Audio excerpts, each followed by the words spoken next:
गणनायकाय गणदैवताय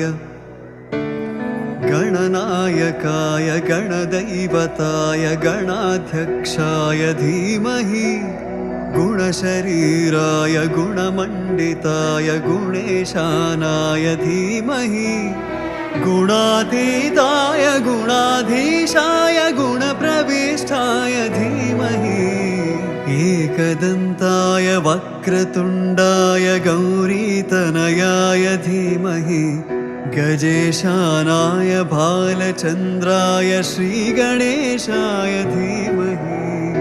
एकदन्ताय वक्रतुण्डाय गौरीतनयाय धीमहि गजेशानाय भालचन्द्राय श्रीगणेशाय धीमहि गानचतुराय गानप्राणाय गानान्तरात्मने गानोत्सुकाय गानमत्ताय गानोत्सुकमनसे गुरुपूजिताय गुरुदैवताय गुरुकुलस्थायिने गुरुविक्रमाय गुह्यप्रवराय गुणवे गुरगुणवे गुरुदैत्यकलक्षेत्रे गुरुसर्वसराराध्याय गुरुपुत्रपरित्रात्रे गुरुपाखण्डखण्डकाय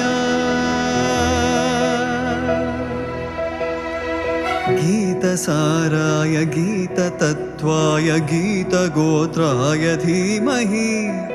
गूढगुल्फाय गन्धमत्ताय गोजयप्रदाय धीमहि गुणातीताय गुणाधीशाय गुणप्रविष्टाय धीमहि एकदन्ताय वक्रतुण्डाय गौरीतनयाय धीमहि गजेशानाय भालचन्द्राय श्रीगणेशाय धीमहि एकदन्ताय वक्रतुण्डाय गौरीतनयाय धीमहि गजेशानाय भालचन्द्राय श्रीगणेशाय धीमहि श्रीगणेशाय धीमहि श्रीगणेशाय धीमहि श्रीगणेशाय धीमहि।